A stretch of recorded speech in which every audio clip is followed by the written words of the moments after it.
TNI KDR kelompok 57 IAIN Kudus. Di sini saya akan membacakan surah Al-Lahab beserta terjemahnya, dan selanjutnya nanti akan ada kisah asbabun nuzul dari surah Al-Lahab. Mari disimak baik-baik ya. A'udzu billahi minasyaitonir rajim.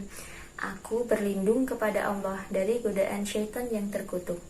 Bismillahirrahmanirrahim. Dengan menyebut nama Allah yang Maha Pengasih lagi Maha Penyayang. Tabbat yada Abi Lahab wa tabb. Binasalah kedua tangan Abu Lahab dan benar-benar binasa dia. Ma awna anhu maluhu wa ma kasab. Tidaklah berguna baginya hartanya dan apa yang dia usahakan. Sayasla naran dzata lahab. Kelak dia akan masuk ke dalam api yang bergejolak. Wa amra'atuhu hammalatal hatab. Dan begitu pula istrinya pembawa kayu bakar atau penyebar fitnah. Fi jidiha hablum mim masad. Di lehernya ada tali dari sabut yang dipintal. Nah, terima kasih sudah menyimak tentang bacaan surah Al-Lahab beserta terjemahnya. Yang selanjutnya yaitu kisah asbabun nuzul dari surah Al-Lahab. Silahkan dinikmati ya teman-teman. Terima kasih. Abu Lahab adalah julukan yang melekat pada Abdul Uzza, nama sebenarnya. Ia dipanggil Abu Lahab karena wajahnya yang merah menyala seperti api saat marah. Sedangkan istrinya bernama Ummu Jamil. Sepasang suami istri itu hidup serba berkecukupan dengan harta benda yang mereka usahakan. Pada tanggal 22 April 571 Masehi di Mekah, lahirlah bayi laki-laki tampan yang disambut gembira oleh semua keluarga Abdul Muthalib, termasuk pamannya, Abu Lahab. Baginya, kehadiran Muhammad kecil seperti penghibur atas kepergian saudaranya, Abdullah, yang pergi begitu cepat. Tahun demi tahun berlalu, Muhammad kecil tumbuh menjadi dewasa sampai pada usia 40 tahun. Beliau diangkat menjadi Rasul. Saat itu penduduk kota Mekah banyak yang masih menyembah berhala, termasuk Abu Lahab. Suatu hari Nabi Muhammad naik ke puncak Bukit Sofa dan berbicara di depan sekumpulan orang. Wahai sahabat, apakah kalian percaya jika aku katakan bahwa ada pasukan berkuda di lembah bukit ini yang akan menyerang kita? Ya, kami percaya padamu, wahai Muhammad. Kami tidak pernah mendapati sedikit pun keluar darimu ucapan dusta. Sesungguhnya aku adalah seorang Rasul yang bertugas memberi peringatan kepada kalian agar beriman kepada Allah SWT dan meninggalkan sesembahan selainnya. Walaupun aku seorang Rasul, aku tidak bisa menolong kalian kelak di akhirat. Jadi, selamatkan diri kalian dari panasnya api neraka. Berita tentang kenabian Muhammad SAW sampai ke telinga Abu Lahab. Hal ini membuat Abu Lahab yang tadinya menyayangi keponakannya berubah menjadi kebencian. Cuma untuk ini kau mengumpulkan kami, wahai Muhammad? Sungguh perkataanmu tidak bisa dipercaya. Celakalah kau untuk selama-lamanya. Abu Lahab pergi dengan wajah marah.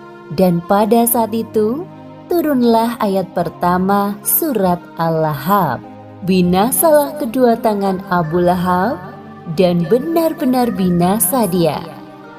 Wahai suamiku, aku kesal sekali dengan keponakanmu satu itu. Siapa yang kau maksud? Muhammad, siapa lagi? Kenapa wahai istriku? Apa yang dikatakan? Dia menghina kita dengan kalimat bualan dari Tuhannya. Begini katanya, binasalah kedua tangan Abu Lahab dan benar-benar binasa dia. Tidaklah berguna baginya, hartanya, dan apa yang ia usahakan. Kelak, ia akan masuk ke dalam api yang bergejolak, neraka. Dan begitu pula istrinya, pembawa kayu bakar, penyebar fitnah. Di lehernya ada tali dari sabut yang dipintal. Berani sekali yang mengatakan bualan seperti itu. Keduanya tidak menyadari bahwa kalimat yang diucapkan istri Abu Lahab adalah bunyi dari surat Al-Lahab ayat 1 hingga 5 yang diturunkan oleh Allah Subhanahu wa taala sebagai peringatan kepadanya. Ummu Jamil pergi menuju ke Masjidil Haram, berharap menemui Muhammad. Namun yang dilihatnya hanya Abu Bakar sedang duduk di halaman seorang diri. "Wahai Abu Bakar, di manakah Muhammad? Dia telah menghina aku dan suamiku dengan bualannya. Kalau aku bertemu dengannya, akan aku pukul wajahnya dengan batu ini." Abu Bakar hanya diam. Dalam hati dia bingung mendengar ucapan Ummu Jamil, padahal jelas-jelas Nabi duduk di sampingnya. "Karena kau hanya diam, aku anggap kau tidak tahu di mana Muhammad." Kemudian Ummu Jamil meninggalkan tempat itu dengan penuh amarah. Wahai Nabi, tidaklah engkau mengira dia melihatmu? Dia tidak melihatku. Allah telah menutup pandangannya dariku. Subhanallah. Setiap hari Ummu Jamil menyebarkan fitnah tentang Nabi kepada para tetangganya. Bahkan ia juga sempat mencelakai Nabi. Seperti yang disebutkan dalam surat Al-Lahab ayat 3 hingga 5. Kelak ia, Abu Lahab, akan masuk ke dalam api yang bergejolak, neraka. Dan begitu pula istrinya, pembawa kayu bakar, penyebar fitnah. Di lehernya ada tali dari sabut yang dipintal. Sesuai dengan adat masyarakat Arab zaman dahulu, yaitu menikahkan anak-anak antar keluarga, seperti dua putra Abu Lahab yang dinikahkan dengan dua putri Nabi, yaitu Ruqayyah dan Ummu Kulsum. Wahai anak-anakku tersayang, tahukah kalian bahwa Muhammad telah menghinaku dan ibumu di hadapan banyak orang? Sebelum kalian menceraikan istri-istri kalian, jangan berani-beraninya datang menemuiku. Kebencian Abu Lahab kepada Nabi Muhammad semakin menjadi-jadi. Ia mulai mengumpulkan orang-orang dan menyusun strategi perang. Namun disebabkan usia yang semakin tua dan tubuh yang lemah, Abu Lahab tidak ikut serta dalam peperangan. Abu Lahab berjalan-jalan di sekitar rumahnya dan bertemu dengan Ummu Fadl, istri Abbas. Istri Abbas sedang bersama budaknya. "Wahai Abu Lahab, kenapa kau tak ikut perang untuk membela Tuhanmu, Lata dan Uzza?" Untuk apa aku turun ke medan perang? Cukup hartaku yang menggantikanku. Lagi pula, aku sudah terlalu tua untuk ikut berperang. Di tengah pembicaraan mereka, lewat beberapa laki-laki yang pulang dari medan perang. Bagaimana hasilnya perang? Apakah kita menang? Kita kalah, wahai Abu Lahab. Jumlah kaum muslimin memang lebih sedikit dari kita. Namun, mereka dibantu oleh pasukan perkasa berbaju putih yang sangat hebat dalam berperang. Apalagi banyak dari kaum kita yang menjadi tawanan mereka. Apa? Itu pasti malaikat yang dikirim Allah untuk membantu kaum muslimin. Diam kau budak! Abu Lahab mengambil kayu untuk memukul budak laki-laki itu tanpa henti. Karena tidak tahan melihat budaknya disakiti, Ummu Fadl mengambil kayu besar dan memukul kepala Abu Lahab sampai ia terluka dan jatuh. Abu Lahab kembali ke rumahnya dengan kepala terluka. Luka di kepalanya melebar ke seluruh tubuh, berbau busuk dan menular.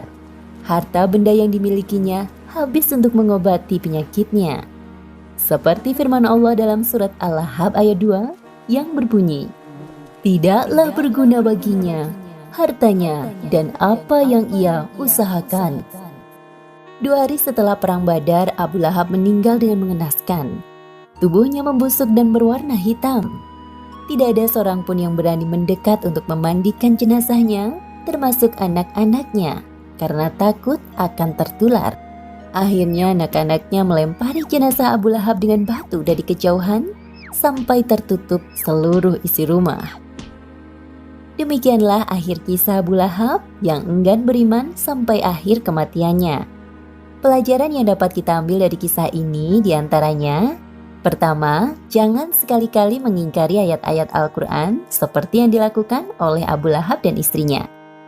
Kedua, jangan membanggakan harta benda yang kita miliki, karena semua itu tidak bisa melindungi dari azab Allah. Ketiga, ada balasan untuk setiap perbuatan yang kita lakukan di dunia tanpa memandang hubungan kekeluargaan, seperti Abu Lahab yang merupakan paman Nabi SAW saat mengingkari perintah Allah tetap masuk ke dalam neraka. Wallahualam bisawab. Make